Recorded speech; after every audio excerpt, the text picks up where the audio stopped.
नमस्कार दोस्तों, ओम श्री गणेशाय नमः। दोस्तों, विनायक चतुर्थी का व्रत शुक्ल पक्ष की चतुर्थी तिथि को रखा जाता है। इस दिन भगवान गणेश की पूजा होती है। धार्मिक मान्यताओं के अनुसार इस दिन चंद्रमा को देखना अशुभ होता है। भगवान गणेश सभी देवताओं में सर्वप्रथम पूजनीय हैं। इनकी पूजा के बिना कोई भी मांगलिक कार्यक्रम शुरू नहीं होते।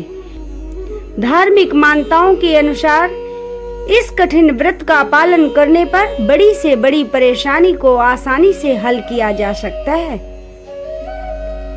इसके साथ ही भगवान गणेश की कृपा से जीवन में सुख, समृद्धि, ऐश्वर्य, धन और सौभाग्य प्राप्त होता है। अगर आप भी भगवान गणपति की कृपा पाना चाहते हैं तो विनायक चतुर्थी का व्रत रख सकते हैं। गणेश चतुर्थी प्रत्येक मास की कृष्ण पक्ष और शुक्ल पक्ष की चतुर्थी तिथि को मनाई जाती है। शुक्ल पक्ष में आने वाली चतुर्थी को विनायक चतुर्थी कहते हैं। कृष्ण पक्ष की चतुर्थी तिथि को संकटी चतुर्थी कहा जाता है। आइए श्रवण करते हैं विनायक चतुर्थी व्रत कथा। पौराणिक कथा के अनुसार एक बार भगवान शंकर और माता पार्वती नर्मदा नदी के निकट बैठे थे। वहां देवी पार्वती ने भगवान भोलेनाथ से समय व्यतीत करने के लिए चौपर खेलने को कहा। भगवान शंकर चौपर खेलने के लिए तैयार तो हो गए, लेकिन इस खेल में हार जीत का फैसला कौन करेगा, इसका प्रश्न उठा। इसके जवाब में भगवान भोलेनाथ ने कुछ तिनके एकत्रित कर उसका पुतला बनाया।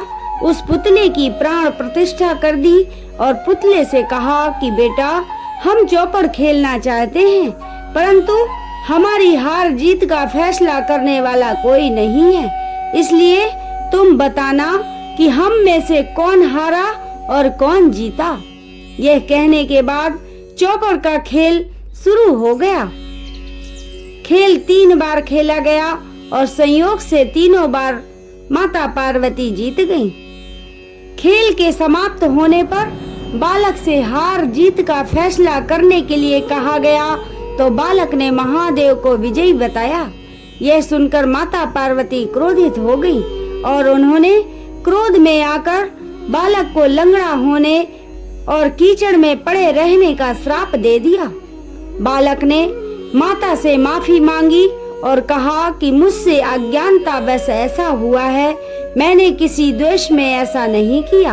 बालक के क्षमा मांगने पर माता ने कहा, यहाँ गणेश पूजन के लिए नाग कन्याएं आएंगी, उनके कहे अनुसार तुम गणेश व्रत करो। ऐसा करने से तुम मुझे प्राप्त करोगे। यह कहकर माता भगवान शिव के साथ कैलाश पर्वत पर चली गईं। 1 साल बाद उस स्थान पर नाग कन्याएं आईं। नाग कन्याओं से श्री गणेश जी के व्रत की विधि मालूम करने पर उस बालक ने 21 दिन लगातार गणेश जी का व्रत किया।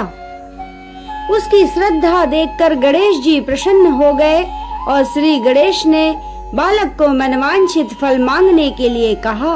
बालक ने कहा कि हे विनायक, मुझ में इतनी शक्ति दीजिए कि मैं अपने पैरों से चलकर अपने माता पिता के साथ कैलाश पर्वत तक पहुंच सकूं और वो यह देखकर प्रसन्न हो जाएं। भगवान गणेश ने बालक को ये वरदान दे दिया। बालक को वरदान दे श्री गणेश अंतर्धान हो गए। बालक इसके बाद कैलाश पर्वत पर पहुंच गया और अपनी कैलाश पर्वत पर पहुंचने की कथा उसने भगवान महादेव को सुनाई। उस दिन से पार्वती जी शिव जी से विमुख हो गईं। देवी के रुष्ट होने पर भगवान शंकर ने भी बालक के बताए अनुसार श्री गणेश का व्रत 21 दिनों तक किया। इसके प्रभाव से माता के मन से भगवान भोलेनाथ के लिए जो नाराजगी थी वो स्वयं समाप्त हो गई। पार्वती जी के मन में स्वयं महादेव जी से मिलने की इच्छा जागृत हुई। वे शीघ्र ही कैलाश पर्वत आ पहुंची। वहां पहुंचकर पार्वती जी ने शिव जी से पूछा, भगवान, आपने ऐसा कौन सा उपाय किया जिसके फल स्वरूप मैं आपके पास भागी भागी आ गई हूँ। शिव जी ने गणेश व्रत का इतिहास उनसे कह दिया। यह व्रत की विधि भगवान शंकर ने माता पार्वती को बताई। यह सुन माता पार्वती के मन में भी अपने पुत्र कार्तिकेय से मिलने की इच्छा जागृत हुई। माता ने भी 21 दिन तक श्री गणेश का व्रत किया और दूर्वा, पुष्प और लड्डुओं से श्री गणेश जी का पूजन किया। व्रत के 21वें दिन कार्तिकेय स्वयं पार्वती जी से मिलने आ गए। कार्तिकेय जी ने यही व्रत विश्वामित्र जी को बताया। विश्वामित्र जी ने व्रत करके श्री गणेश जी से जन्म से मुक्त होकर ब्रह्म ऋषि होने का वर मांगा। गणेश जी ने उनकी मनोकामना पूर्ण की। इसीलिए गणेश चतुर्थी व्रत को मनोकामना पूर्ण करने वाला व्रत भी कहा जाता है। इस व्रत को करने से वो सबकी मनोकामना पूरी करते हैं। इस तरह पूजन करने से भगवान श्री गणेश अति प्रसन्न होते हैं और अपने भक्तों की हर मुरादें पूरी करते हैं। बोलिए गणेश भगवान की जय।